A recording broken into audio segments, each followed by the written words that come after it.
Welcome to Canyon View Hispanic Heritage Month Museum.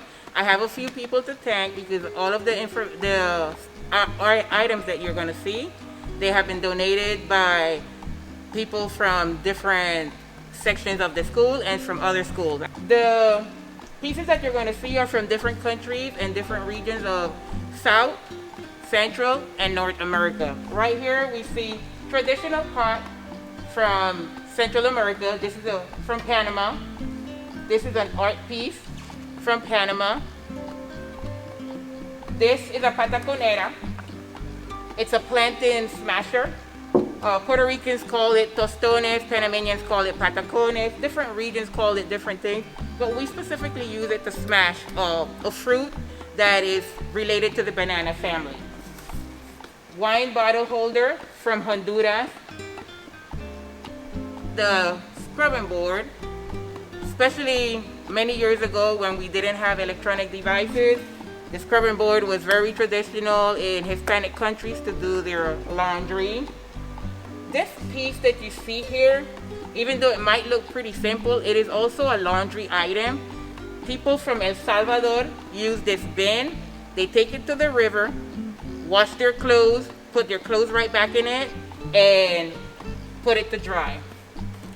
Most of us are very familiar with the tortilla holder. This is very traditional in Mexico.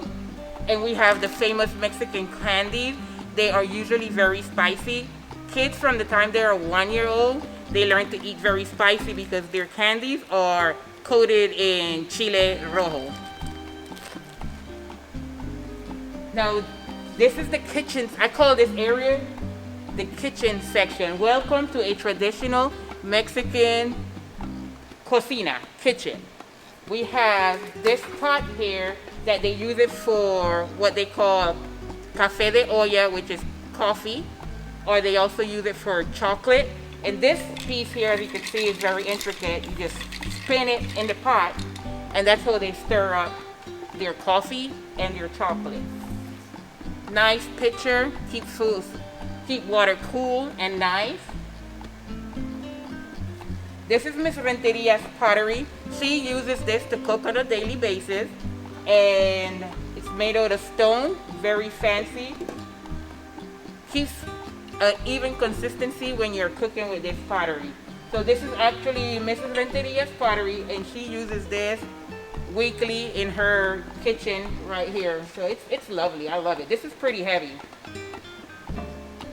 And in the background, we see some Mexican art, some more out of paper mache, very traditional in Mexico also.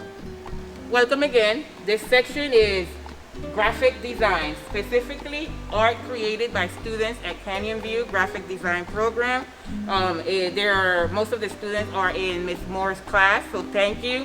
We can see they had fabulous creations, very inspired by the Hispanic culture.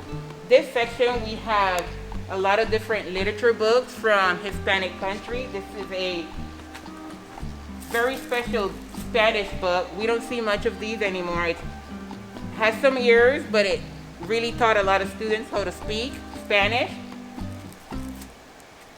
We have some calendars from Panama. Every year my dad sends me a calendar, and the calendars depict different historic events in Panama. We have the traditional flower, that's the national flower of Panama.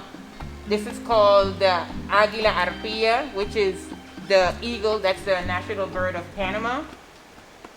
Just different calendars from different years. This one is 2015, 2017, 2018. In 1989, Panama was invaded. We had what they call Operation Just Cause, to remove a general called Noriega. He was a dictator, and this book is just telling a little bit of story from a soldier's perspective of what went on during the Just Cause invasion in 1989. Moving down a little bit more, we see more traditional items. This is from Zacatecas, Mexico. It's a beautiful silver plate. Now, this section is, we have aloe vera and green onions.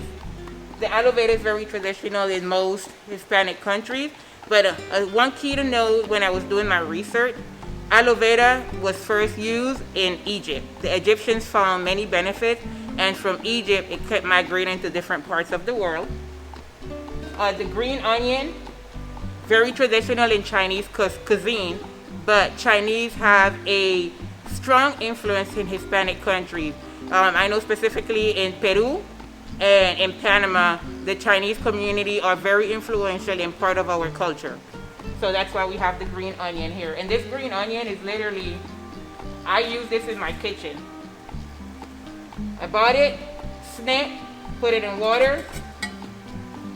When I need any, I just snip and just keep it in the water, and it keeps growing because it has the roots. Now this is in honor of Miss Amelia Benitez. She's Alejandra Martinez, one of the administrative assistants at Canyon View. This is her grandma. The picture is a picture that was taken approximately during 1930s. This picture is beautiful. This is Alejandra Martinez's dad. Hopefully you guys can see the picture. This family is the Carrillo's family. This is Miss Carrillo's husband's family. This one is specifically his paternal grandparents, maternal grandparents. And loteria, this is what they call the Mexican bingo, very traditional. And in a lot of Hispanic countries, we also enjoy playing a good game of chess. So that's why that is represented there. This section is representing all of the flags of the Hispanic countries. We have it broken down in South America, Central America, and Latin America. This section here, this is from Peru. I call this my little Peru section. These are two musical instruments. This is made out of clay, and it actually, if you blow it, it actually works. This is made out of, it's called a, let me see, zampoña. This is called a zampoña flute, and it's very traditional in Mexico, in Peru. Now, one thing that I want to show about the flags, specifically in Central America, most of the colors of the flags in Central America are blue and white. Blue and white. The only two countries that have different colors in their flag, specifically in the Central American region, are Costa Rica and Panama. But all of the other countries in Central America have the same colors.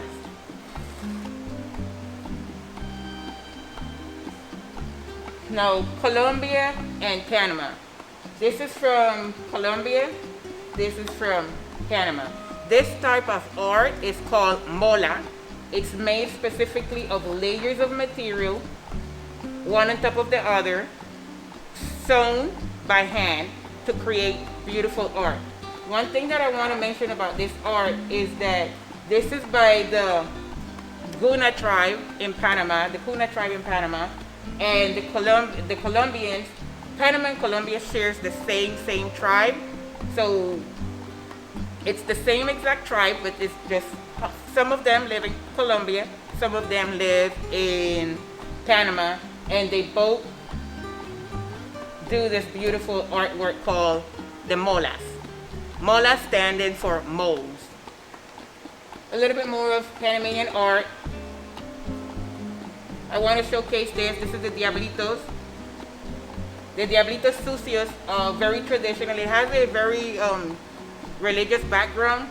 Back in the days when Europeans were colonizing America, they tried to find a way how to convert the Native Americans into Christianity. So what they used to do is put on a costume representing the devil, and then I guess another section representing the angel, trying to convert the Native Americans from Central America and North America into Christianity. So this was one way that they used to convert the native into Christianity. And it's still part of our culture, the Diablito Sucio, very traditional in Panama.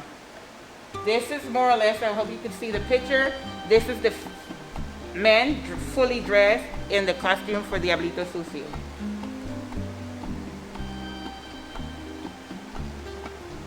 Panama pottery. Spain pottery. Don Quixote de la Mancha, this is an art piece done by students within the Agua Fria School District a few years ago, and it represents Don Quixote and Sancho Panza. Don Quixote and Sancho Panza, they are two of the main characters of a story from Miguel de Cervantes Saavedra. He is a Spanish writer. He is equivalent. I call him the Shakespeare of Spain. Miguel de Cervantes Saavedra, I consider him the Shakespeare of Spain. And these are two characters of one of his most famous pieces. These pieces are from Mexico, very colorful. I love this. This is Miss Amanda Cruz, one of her art pieces. I absolutely love it. It's really soft and colorful. These are Mexican scarves that women wear to keep warm. This is the grocery bag section. We have a few grocery bags from Panama and traditional grocery bags from Mexico. Back in a lot of Hispanic countries, you go to the market, you buy your groceries, you put it in your bag, you hop on the bus, go home.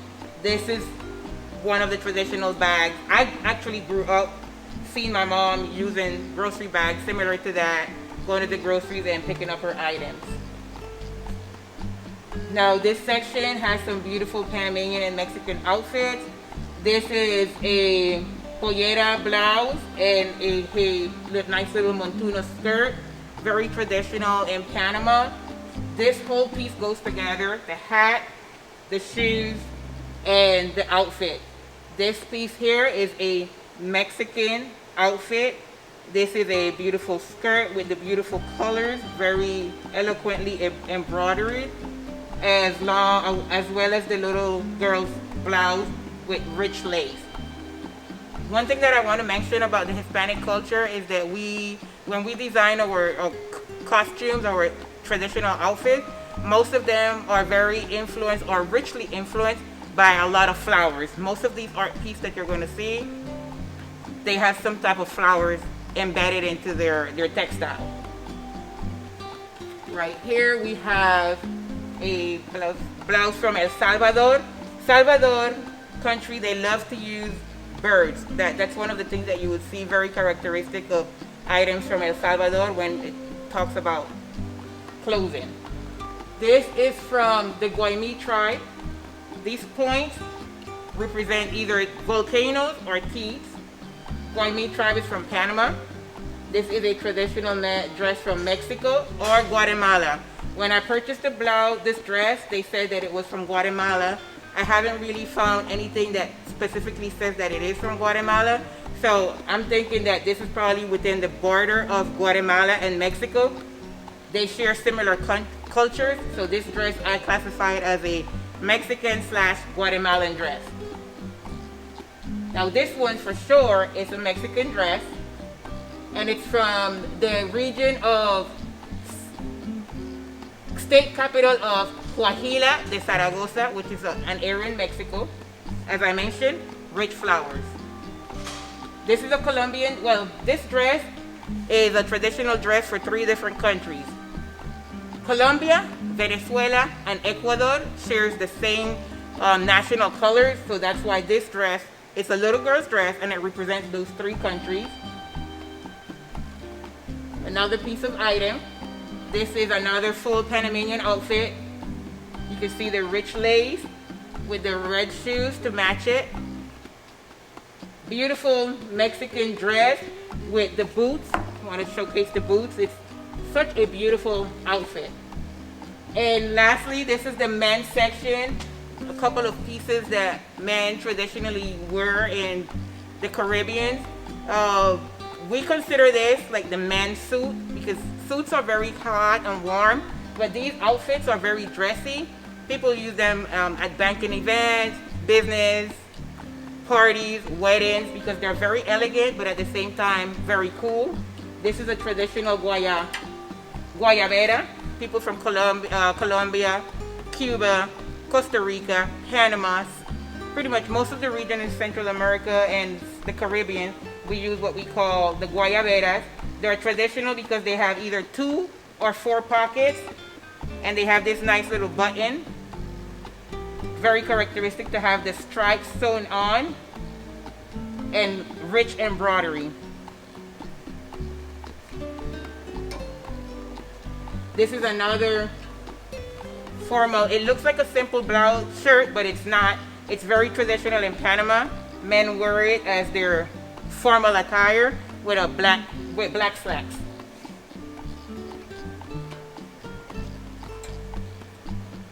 This is a what we call Panamanian montuno outfit. It's a montuno shirt. Guys use it to, this is more like a day-to-day, going to work, traditional outfit many years ago. Now we mainly use it for national activities, national events, national holidays. But 100 years ago, this was traditional outfit for the day-to-day use. And lastly, we have the Panabrisa, which is 100% made in Panama. Love it. It's another type of guayabera, dark color instead of the traditional white. Thank you guys for walking through the museum with me. I hope you enjoy the show. Bye.